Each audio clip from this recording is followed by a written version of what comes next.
Hello everyone, I'm Daya and I'm from Build with Innovation.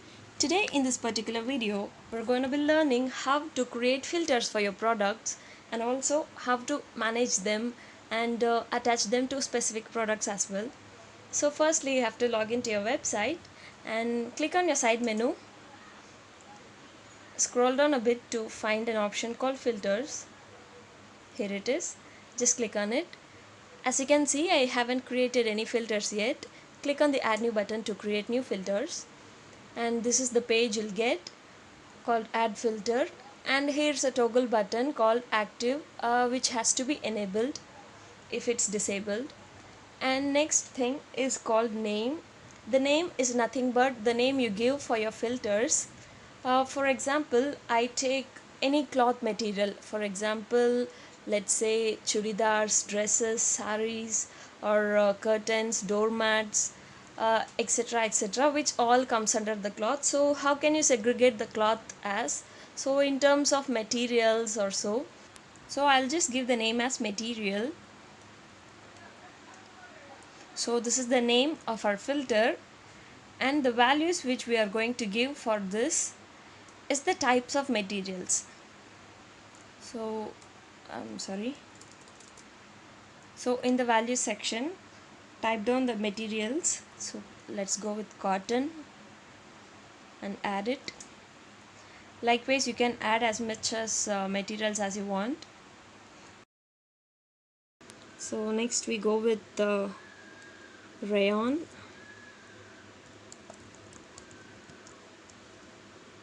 Add. You can add as much as materials as you want. So let's satin and let's say silk and synthetic.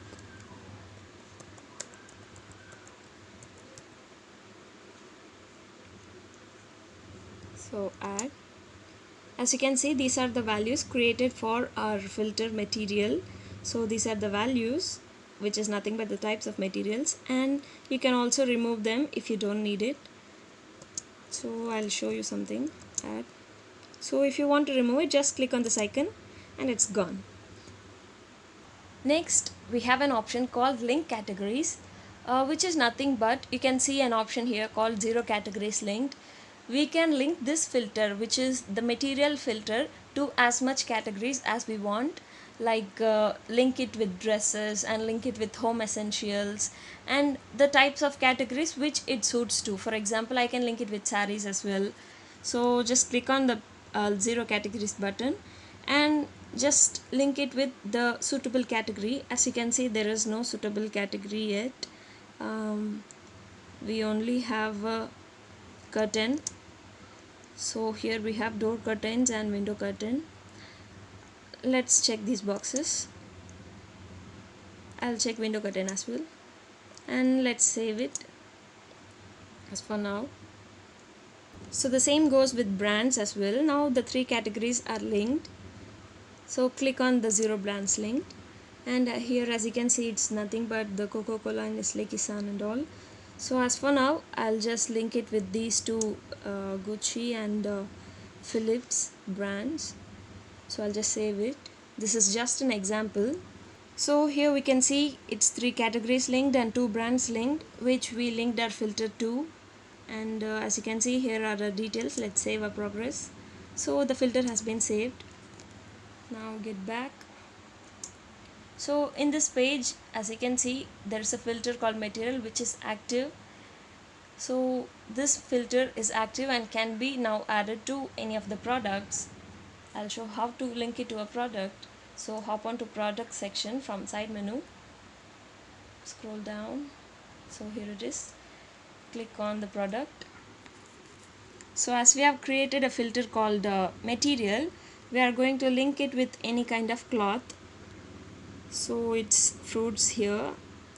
Scroll down to find a product in your list which you can add your filter to. So here it is, blackout geometric curtain. Just click on the product. Now we have to get into the details tab, which is next to basic, and you should be able to find an option called add filter. Just click on it. While clicked, you can see the filter which we have created, the only filter called material. But now we are not going to check every other box here, because the product which we have, which is the blackout geometry curtain, which is this curtain, we should just select the material we have for this curtain. I mean, which material is this curtain. I'll say my curtain is in cotton material, so I'll just check only that box. So if any of the users make a filter called cotton curtain, and they'll be able to see this product. So I've checked it, only this box, and I'll save the progress. So let's just save it. So the product has been edited. So we got back, and we can add our filters for as many products as we want, but we just have limitations of products here added. So I'll just try adding it to a fruit maybe. So let's go with banana. Just click on it. So let's go to details and add filter. It shows, the material shows. So let's not add it to a fruit now. So this is how you have to add your filters to a product. First create a filter and come to products and add your filters, going to the detail section of your product. So hope you have understood how filter works and how to add them for particular products. See you in another video. Thank you so much for watching.